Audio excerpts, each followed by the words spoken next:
As all of you know, we had a three-day, three nations visit. Started with visiting Israel on the 4th and 5th of September. It was non-stop, a little rest sort of movement in between the three nations, Israel, Indonesia, as well as France. The visit to Israel saw us opening our embassy in Jerusalem on the 5th of September, and Prime Minister Benjamin Netanyahu was our chief guest. He officiated at the opening of our embassy, and in my view, he gave us the absolute honor of being physically present himself to open the embassy. Not too many nations received this sort of accord, and for him, he came, opened the embassy, and he says 3 years the nation of Israel will take care of embassy. I did ask him in a bilateral meeting I had with him before we went to open the office that they would look for a land for us in Jerusalem, whilst we reciprocate with a land here in Port Moresby for them to open up an embassy. I did invite him to visit us next year. He did assured me he will visit, subject to his free moment in his calendar, and so we look forward to receiving him next year as he comes here. Many would ask me why Jerusalem, why Israel? Well, just to give you one or two reasons. Israel today is a $600 billion economy. They started in 1948. Ever since then, living amidst threat of being destroyed as a nation, they continue to survive the test of time in a small, barren land of only 23,000 square kilometers. Size of Engram district, to put into context, size of Engram district.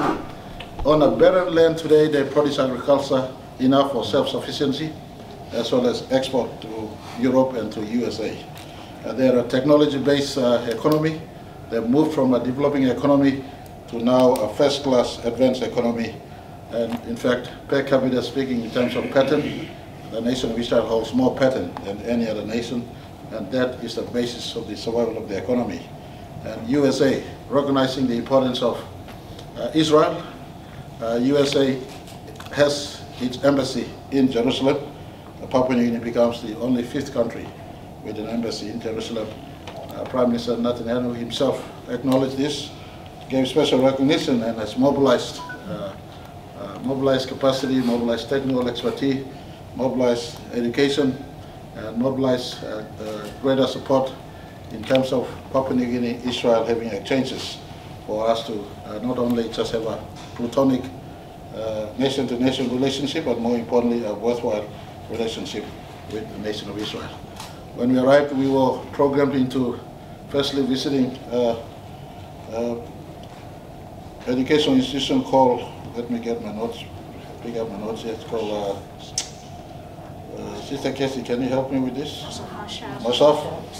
We visited Masaf, and they offered every year 75 placements for Papua New Guinea agriculture students, agriculture business students to go there, study there, and to come back and forth. And Masaf is agriculture-based technology, and as I said earlier, from just barren rock, they produce sufficient food, and you only have to eat in one of the restaurants to realize their food tastes much better, in fact, almost on par with our organic food here.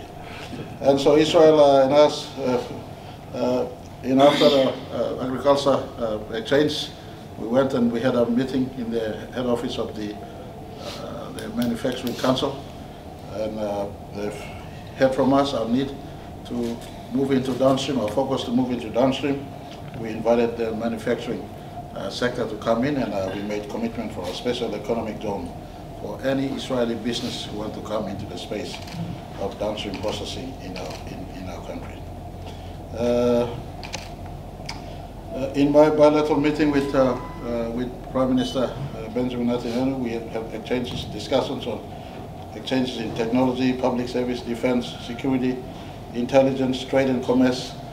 He personally made a mention that if Papua New Guinea can come and open an embassy in Jerusalem, would ask for more Israeli tourists to come to Papua New Guinea, and he had a special sort of mention on this space. I want to also stress here the importance of the relationship with Israel. It's not just trade and economy and commerce, but as a Christian nation, believing to the universal God, the God that the nation of Israel had a strong relationship with since the calling by Abraham by God. It's only fitting and proper we give them the respect, the context. And I gave assurance to all who ask me, especially the overseas media who ask me, how do you deal with Christians in Palestine and others? That's the fact that we all have a mission in Jerusalem ensures that it's a reflection of tolerance of the nation of Israel on diversity of religions, as well as diversity of ethnicity, diversity of cultures, etc. So our embassy in Jerusalem is a reflection on the nation of Israel's ability to tolerate diversity of religion, diversity of cultures and people. And so it was a wonderful experience. In the evening we had a dinner meeting which we hosted for people who had an interest in doing business in PNG. It was a full house. Before we step into this, the only Israeli, or the major Israeli rather, businesses in our country right now, halal group companies, they presented to us Torah.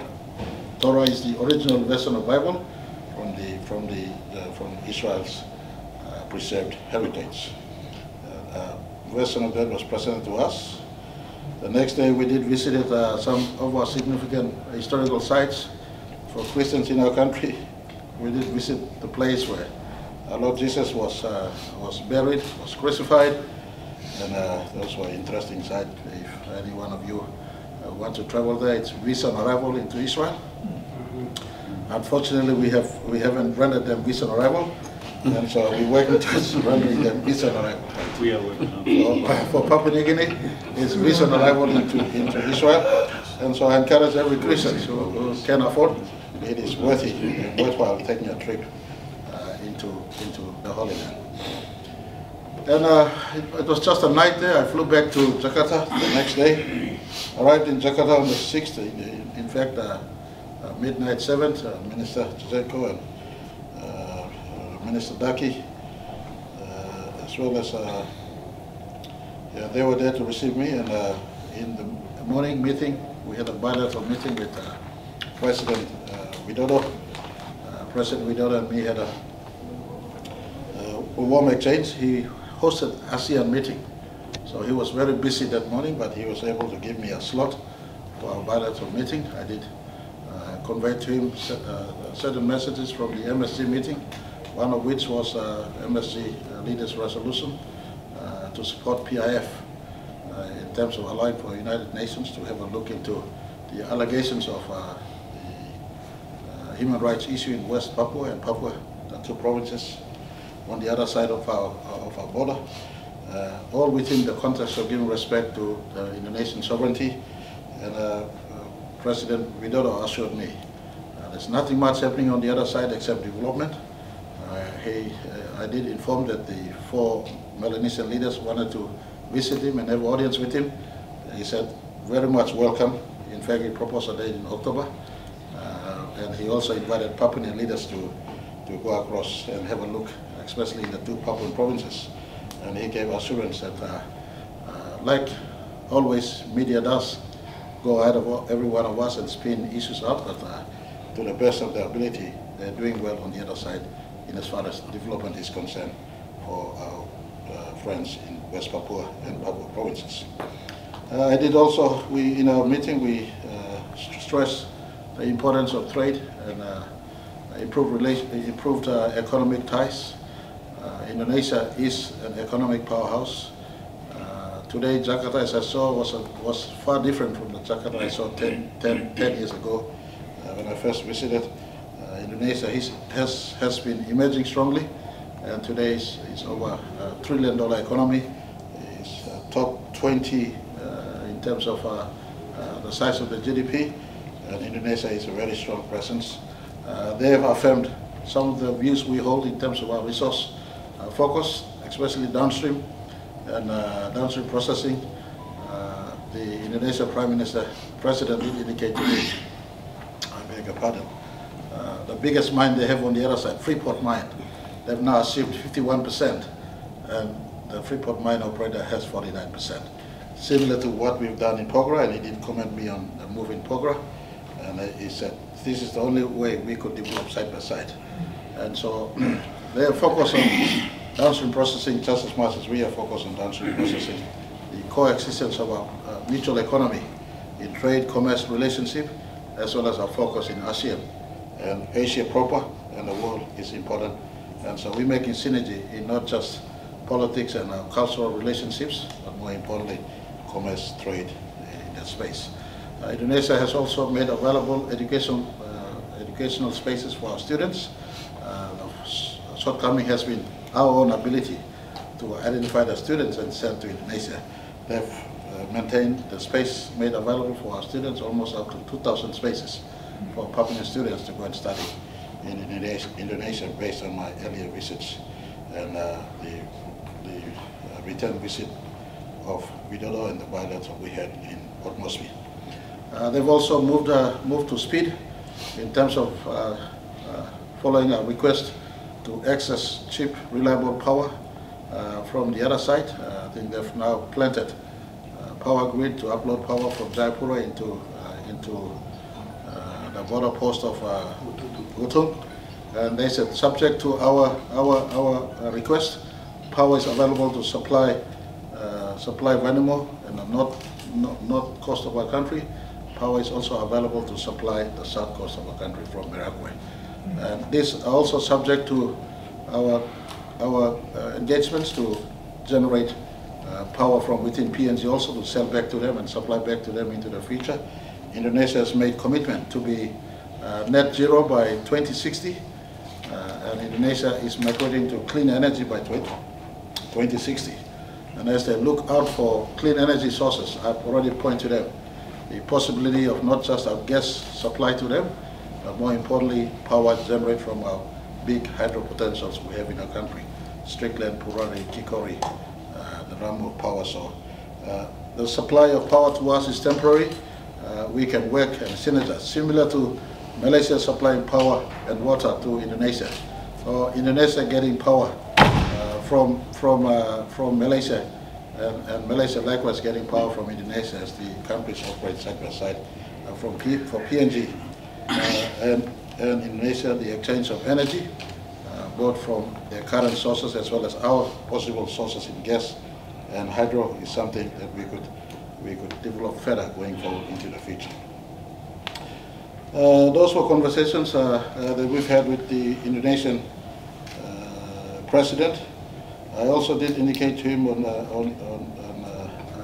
our Deputy Prime Minister, who will be leading a delegation of our ministers to go back and work on some of these issues with a senior minister on their side. And let me get the senior minister's name. He's a very excellent man. He's Minister Luhut Panjaitan, was appointed by the President to ensure that PNG Indonesian conversations on economy, trade, and other aspects of bilateral is not stalled, but is progressed to the place both nations want ourselves to be. I want to also indicate right after that meeting on the 7th, I took late flight. Sorry, before that, I was after the bilateral. I was speaking. I presented at the important Indonesia Sustainable Forum. I was given the first opportunity to speak. After the next day, Singapore Prime Minister and Philippine President were presenting. I presented with IMF Managing Director, and that was a good presentation. We spoke on climate change, but more importantly, PNG's presentation came from the need to sustain planet Earth and the forest sustain planet Earth, and I had an interesting conversation with IMF Managing Director. I did inform her the conversation on climate change will not be complete without focus on forest resource management. Forests are the lungs of Earth. They produce the oxygen we breathe, and she agreed. There's an interesting trend that is taking place in terms of how a specific lending package or program can be assembled for those who are forest nations, those who choose to preserve forests or sustainably manage forests instead of on a one-round harvest just for today. So I thought that conversation was good. All the who's and who's of ASEAN and Asia showed up, and global institutions like IMF, World Bank, ADB also showed up for that meeting. I want to also indicate a very successful bilateral meeting with the President of France. I arrived, and it came at the back of my conversation on sustainable development and our forest in Indonesia. Right after our meeting, he was to leave for a G20 meeting that arrived into France based on his invitation after he arrived here. It was timely for me to prep him to be the advocate for forest nations. As he meets in G20, the conversation on saving forests of planet Earth, but must be able to, those nations who have big carbon footprints, they must ensure they compensate or they adequately cover for us forest nations to keep our forests, because these forests are not just for our country, but a resource for planet Earth. You know, France is not just talking. France has committed 200 million kina in a specific program they're putting in partnership with the European Union for the Manangalas conservation program. And so I did indicate to him, as you go, you pitch for us forest nations and speak at G20.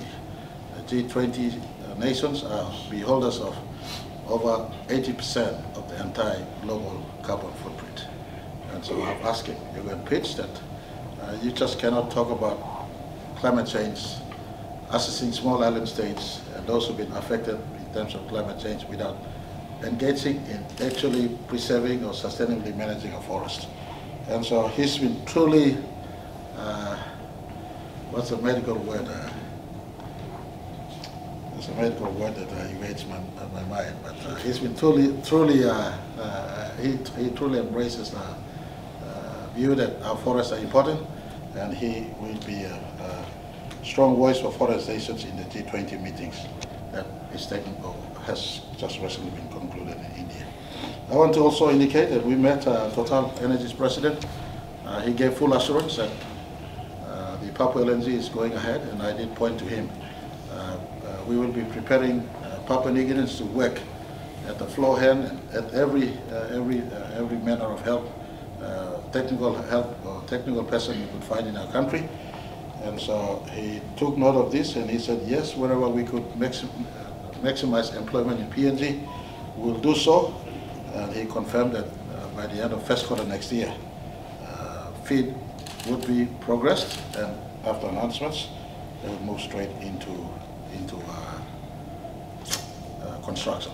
So that's a few announcements on my runabouts lately. You know, less sleep, but making context for our country. And I just want to conclude by asking all of us, like never before, we are making context to almost all in major economies. Connections and dots are being made. But I just want to ask all of us, especially those of us in government and currently in office, public service and ministries alike, let us follow through on all those commitments that we have made as a nation, and nations have made to us as they relate to us. We are approaching 48 years of our nationhood. Papua New Guinea is blessed to have connections at the bilateral level to nations that many developing nations do not have. Connections to all the big economies are there for us to harness and relate with, and in turn they benefit, we benefit, and I just want to appeal to every one of us. The last 48 years we've been playing more politics than doing any work. We've just been talking and not doing any work. I just want to appeal to us, the connections is there. We live in a globalized village. Commerce and trade and economy flow from these connections. Connections have been made, bridge has been made. It's now really up to us internally to step up.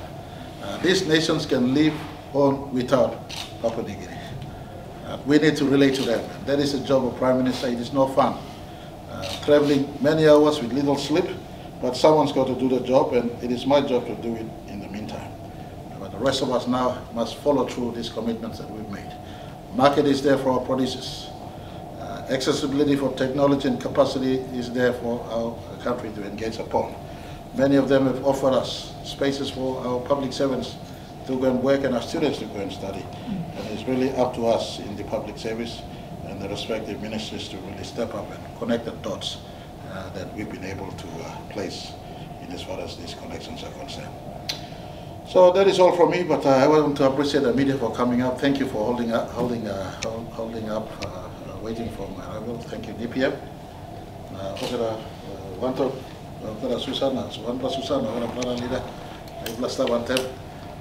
It's also a lonely time when you're out there on your own trying to make this one. I appreciate those who came with me. Many would question the rationale of us taking few ministers with us or members of the public servants, but remember, Prime Minister is one person. The country will live on. Those contacts we made must be also known to other members of Parliament, other department head, advisors, officers, so they come back and they assist make progress. So we don't just go for merry-go-round or sightseeing or enjoyment. Appropriate, necessary ministers and leaders and the public servants accompany so that we get to push on in securing what we want from all these contacts that we are making for our country. By the way, French President appreciated the Airbus we're getting from them, and I did indicate, look for facilities to also assist us in more purchases. All right.